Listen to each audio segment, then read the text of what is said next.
यह आदमी मछली टैंक में कूदा और फिर लॉबस्टर उठाकर खाने लगा। इस दृश्य ने आसपास के सभी भोजन करने वालों को चौंका दिया। उसकी गर्लफ्रेंड ने सोचा कि वह बीमार है, इसलिए वह एडी को अस्पताल ले गई। डॉक्टर ने MRI मशीन चालू की, लेकिन एडी को बहुत दर्द हो रहा था और एक और चेहरा दिखाई दिया उसका। डॉक्टर ने तुरंत मशीन बंद कर दी, फिर एडी को उठाने में मदद की और उसे बताया कि उसे वापस जाकर सूचना का इंतजार करना चाहिए। हालांकि एडी के घर पहुंचने के बाद उसे न केवल अत्यधिक भूख लगी, बल्कि वह अपने पड़ोसियों की रॉक म्यूजिक भी सुन सकता था। एडी वास्तव में परेशान हो गया, इसलिए उसने तुरंत अपने पड़ोसी के दरवाजे पर दस्तक दी।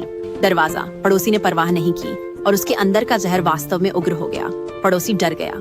एडी ने पड़ोसी से निपटा और अचानक एक समूह हत्यारे उसके घर में घुस आए।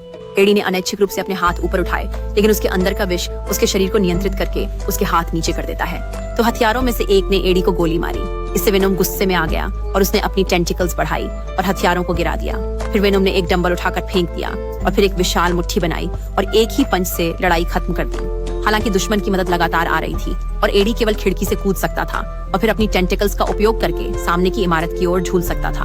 हथियारों ने हमला किया और वेनम ने एक शील्ड फेंकी, जिसने सभी गोलियों को रोक दिया। वह सफलतापूर्वक नीचे पहुंच गया, लेकिन हथियारों ने उसे ट्रैक करने के लिए एक ड्रोन भेजा। एडी ने एक हार्ली डेविडसन मोटरसाइकिल चुराई और वह सड़क पर तेजी से निकल पड़ा। ड्रोन फिर से करीब आ गया। वेनम ने थ्रॉटल को पूरी तरह से घुमा दिया और वे ट्रैफिक के बीच से निकल गए। अंततः उन्होंने सिर घुमाकर दुश्मन के घातक हमले से बचाव किया। ड्रोन में से एक ने मिसाइल दागी। वेनम ने कार का दरवाजा तोड़ दिया और मिसाइल से हुए नुकसान को ब्लॉक कर दिया। हालांकि जब एडी को लगा कि वह बच गया है, हथियारों ने शॉर्टकट लिया और फिर से उसका रास्ता रोक लिया। एडी ने पकड़े जाने से बचने के लिए एक ड्रिफ्टिंग चाल चली, लेकिन पीछा करने वाले बढ़ते जा रहे थे। अचानक एक कार ने उन्हें टक्कर मार दी। एडी ने जमीन पर 100 बार लुढ़कते हुए अपने पूरे शरीर की हड्डियों को लकवा मार दिया। हालांकि जब हत्यारे अपनी जीत की रिपोर्ट कर रहे थे, एडी की चोटें स्पष्ट रूप से तेजी से ठीक हो गईं। उसने अचानक गंजे आदमी को पकड़ लिया और फिर धीरे धीरे खड़ा हो गया, जिससे वेनोम साइम्बियोट का असली रूप सामने आ गया।